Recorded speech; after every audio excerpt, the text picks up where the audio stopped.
आदाब नमस्कार, मैं रिदा खानम। आप देख रहे हैं सियासत टीवी पर साउथ इंडिया एक्सप्रेस। ये नजर डालते हैं आज के मुख्य समाचार पर। हैदराबाद के बंजारा हिल्स स्थित तेलंगाना राज्य police command and control centre में तेलंगाना के मुख्यमंत्री रेवंत रेड्डी और टॉलीवुड इंडस्ट्री के निर्देशकों, निर्माताओं और अभिनेताओं से मुलाकात की।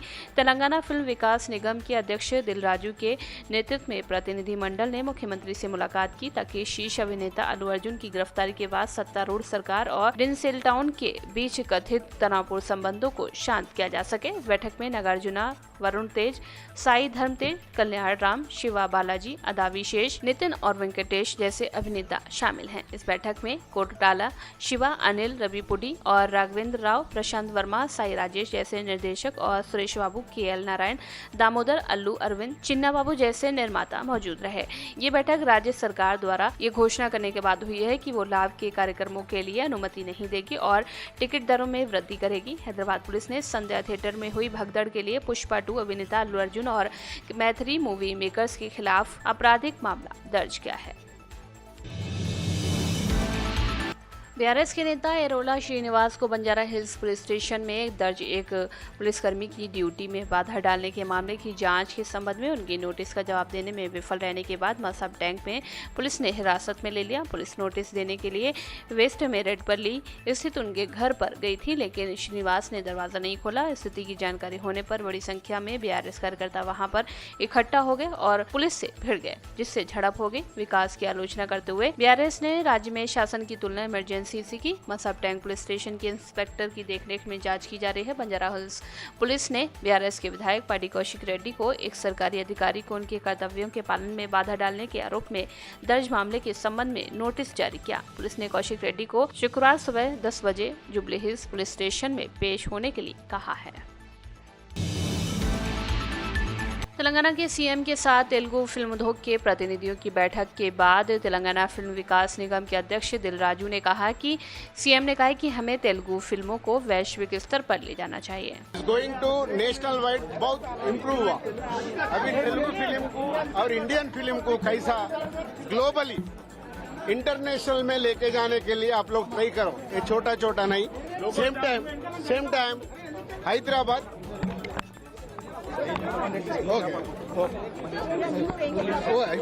Second is Hyderabad is territory जो सबके लिए आज तेलुगु फिल्म छोड़ के बॉलीवुड से और तमिल फिल्म, कन्नड़ा फिल्म, सब फिल्म इधर शूटिंग हो रहे और इसको इंटरनेशनल वाइज उसके लिए लॉजिस्टिक्स क्या चाहिए, हॉलीवुड से भी पिक्चर्स आके इधर शूटिंग करने के लिए क्या क्या चाहिए वो लॉजिस्टिक्स पूछा है, वो हैदराबाद को ग्लोबल करना है। Thank you. हैदराबाद में पुष्पा 2 की स्क्रीनिंग के दौरान भगदड़ में एक महिला की जान गंवाने के बाद अभिनेता अल्लू अर्जुन विवादों में घिर गए हैं। इस घटना के बाद उन्हें काफी आलोचनाओं का सामना करना पड़ रहा है। इस विवाद में अब तक राजनीतिक रंग भी ले लिया है। इस बीच भाजपा सांसद अनुराग ठाकुर की भी प्रतिक्रिया सामने आई है। उन्होंने तेलुगु सिनेमा और अभिनेताओं के योगदान की सराहना की और इशारों में सीएम रेवंत रेड्डी पर निशाना साधते हुए कहा कि इन मामलों में राजनीति नहीं की जानी चाहिए। नरेंद्र मोदी जी की सरकार में अल्लू अर्जुन जी को मिला, चिरंजीवी जी को लाइफ टाइम अचीवमेंट अवार्ड मिला। एक और तो उनके योगदान को पूरा देश और दुनिया सराह रहा है।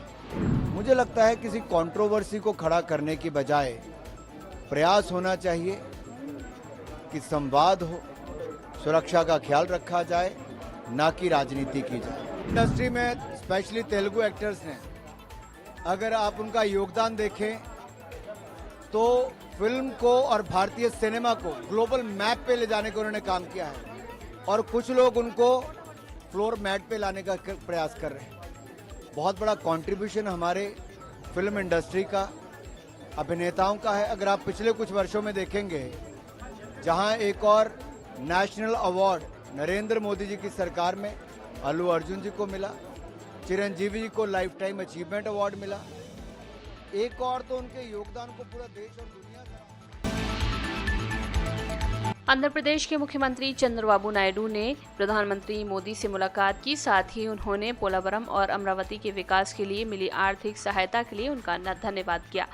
प्रधानमंत्री के साथ बैठक में चंद्रबाबू नायडू ने राज्य की मौजूदा स्थिति और केंद्र में सहायता पर विस्तार से चर्चा की। बैठक में मुख्यमंत्री ने प्रधानमंत्री मोदी को बताया कि पोलावरम और अमरावती परियोजनाओं पर कार्य फिर से शुरू हो चुका है। वहीं इसके लिए पीएम से मिली सहायता के लिए उन्होंने उनकी सराहना की। नायडू ने बताया कि इन परियोजनाओं को पूरा करने से राज्य की आर्थिक स्थिति में सुधार आएगा और विकास की रफ्तार भी तेजी से आएगी। इस दौरान चंद्रबाबू नायडू ने राज्य में पिछले सरकार के समय 94 केंद्रीय योजनाओं के तहत आवंटित फंड्स के दुरुपयोग का भी जिक्र किया।